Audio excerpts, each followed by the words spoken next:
Surabaya, 20 Desember 1950. Javase Bank dirampok. Bank yang beberapa bulan kemudian dinasionalisasi pemerintah menjadi Bank Indonesia itu kehilangan uang sebesar 4 juta rupiah yang pada saat itu merupakan jumlah yang sangat besar. Jumlah itu setara dengan 500.000 dolar yang jika dikalkulasi dengan nominal sekarang sekitar 7,5 miliar rupiah. Para perampok terlihat punya nyali yang cukup karena memilih bank yang sebentar lagi akan diambil alih oleh pemerintah Indonesia untuk dijadikan sebagai bank sentral atau sebagai bank untuk sirkulasi dan regulasi keuangan. Nampaknya uang bukan tujuan utama si perampok.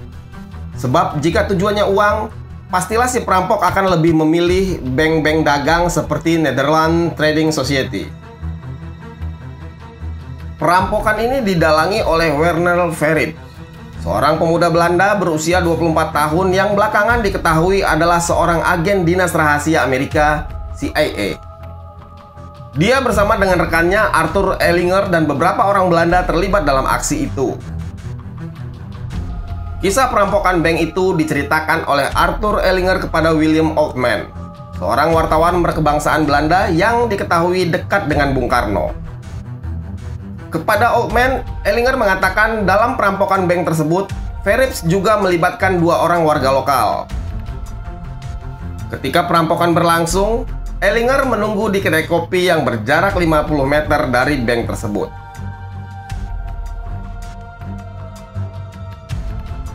Sementara itu, Y. Spruit dalam buku Indonesia An Alternative History of Timeless Island yang terbit pada tahun 1979 menuliskan bahwa aksi nekat perampokan bank itu melibatkan Paul Spice, agen CIA yang menyamar sebagai direktur Javase Bank di Jakarta.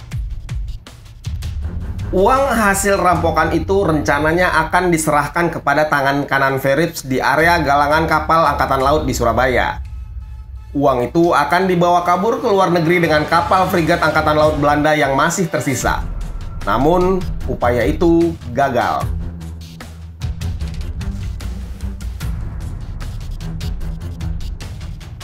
Tak lama kemudian, Verrips dan komplotannya ditangkap polisi militer Indonesia yang dipimpin oleh Mayor Sutikno Lukito Disastro. Verrips selalu dijatuhi hukuman 8 tahun penjara. Tak lama kemudian, ia dikabarkan menghilang dari penjara. Sedangkan tangan kanannya yang bernama Van Harn dihukum 4 tahun penjara. Sementara itu, Paul Spice, si direktur Bank Javase di Jakarta, kemudian diketahui meninggal di Vietnam ketika tengah menjalankan tugas sebagai agen CIA.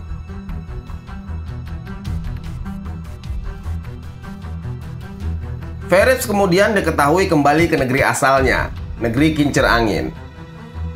Di Belanda, Verrips tetap menjalankan tugas intelijennya. Saat itulah Verrips bergabung dengan tim pelobi Belanda dalam sengketa Irian Barat yang dipimpin oleh Paul Ritskens. Tim lobby tersebut digagas oleh Pangeran Bernhard. Kisah Verrips merampok Javase Bank pun sempat diceritakan oleh Mayor Sutikno kepada William Oldman di Mesir pada tahun 1957. Sutikno yang menangkap Verrips saat itu tengah menjadi anggota Batalion Garuda I, pasukan perdamaian PBB. 3 tahun kemudian, Oldman bertemu lagi dengan Sutikno saat dia menjabat sebagai asisten atase militer Kedutaan Besar RI di Washington, Amerika Serikat pada awal tahun 1960-an. Setelah lama tak berhubungan, tiba-tiba sekitar bulan Oktober tahun 1964, Oldman menerima telepon dari Kolonel Sutikno yang menyampaikan keinginan asisten intelijen Kepala Staf Angkatan Darat, Mayor Jenderal S. Parman untuk bertemu. Lalu, pada 18 Oktober 1964, Oldman pun bertemu dengan S. Parman di suite room nomor 1040 Hotel Hilton, New York. Pada akhirnya, perbincangan kami menyinggung orang CIA bernama Werner Verrips. Begitu kata Oldman menceritakan kisah pertemuannya dengan Jenderal S. Parman. Dalam ceritanya, Parman mengakui sudah lama kenal dengan Verrips. Sejak si agen CIA perampok Bank Indonesia itu tinggal di Indonesia. Tapi S. Parman memastikan kepada Oldman bahwa Verips membual ketika dia mengaku sebagai teman legend Ahmad Yani. Menurut Oldman, Parman kemudian meminta bantuannya untuk dapat bertemu dengan Verips. Dengan menggunakan telepon hotel, dia kemudian menelpon rumah Verips di Utrecht, Belanda. Istri Verips kemudian memberikan nomor telepon tempat Verips dapat dihubungi. Segera Parman dan Verips mengobrol lewat telepon.